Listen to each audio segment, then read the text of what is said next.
الأمير عبد الرحمن بن مساعد الله يمسيه بالخير طول في أوه. عمره، والشاعر الكبير فهد عافت، يقول هم هذه اللي اكتشفوك كمحلل. وش لا السالفة؟ لا ها؟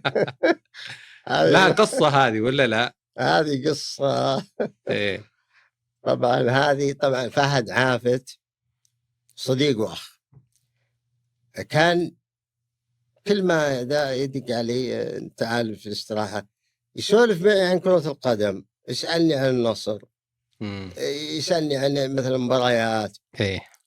فأمزح معها أو قلت يا أخي أنت يعني مقتنع بالكلام؟ قال يا مهبول والله أنك تعرف تعالج.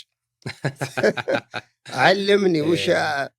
فما كنت أنا مقتنع، مم. والله أقولها بأمانة. يمكن حتى لما طلعت على القنوات الفضائية ما كنت أتخيل نفسي أني أنا أقدر أتكلم أو كي أنا أتذوق الكورة.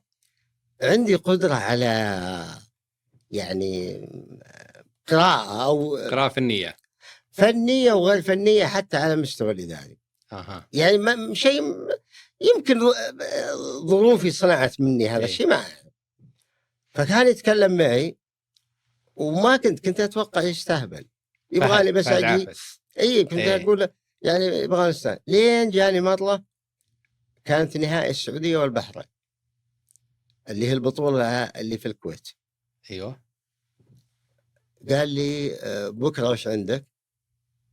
قلت يعني وش عندي اجتماع مثلا ولا عندي الشركات؟ ما عندي شيء. ما عندي شيء. قال يا مهبول بكرة بنشوف المباراة كذا يا مهبول ما إيه. انساها. طبعا من ميانة. إيه صحيح. بكرة بنشوف أنا وأنت وعبد الرحمن بن سعد، الأمير عبد الرحمن بن سعد الله يمسيه بالخير. قلت نعم. قال أنا وأنت والأمير عبد الرحمن بن سعد. قلت وش السالفة؟ قال بنروح نشوف النهائي. إيه. أنا أمدح لك، أمدحك عنده. إيه. فالأمير عبد الرحمن تستاهل. بن سعد قال خلنا نشوفه. تستاهل. ما صدقت. إيه. لين فعلا يدق علي قال يلا خلنا نمشي.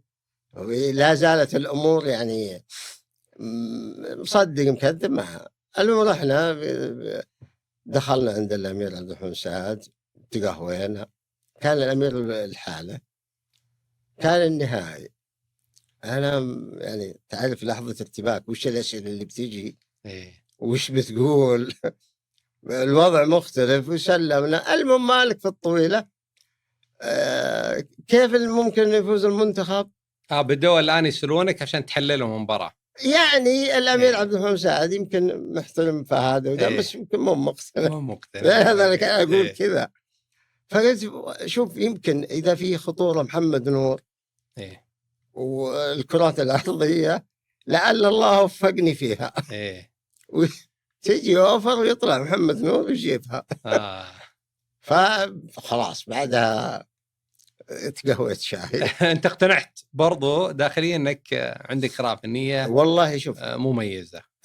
يمكن الفترة هذه إيه. وفترة أو اتصال من الأمير فهد بن محمد. إيه. وش الاتصال هذا؟ فالأمير فهد بن محمد شقيق الأمير نواف وخالد الله إيه. يرحمه. ويمكن الأمير خالد حسن ما سمعت إيه. إنه كان من الناس اللي يعني يحب يتابعنا في التحليل. إيه. الأمير فهد محمد اتصل علي وأنا ما أعرف حتى جواله. كان فيه بيلسا بيجي تبع الاتحاد السعودي. إيه. فكلمني. إيه. طبعا كلمني أنا كنت في التمرين في نادي الشباب، مرحلة الشباب مدرب. طلعت من التمرين بس وقتها كنت أحلل. إيه. دقيت قال لي حتى ما قال الأمير فهد محمد. أنا عرفت على طول قلت أبو فيصل الأمير فهد. قال لي يا هلا والله. يعني هي كلمة واحدة ولا زلت أتشرف فيها. إيه. وسام.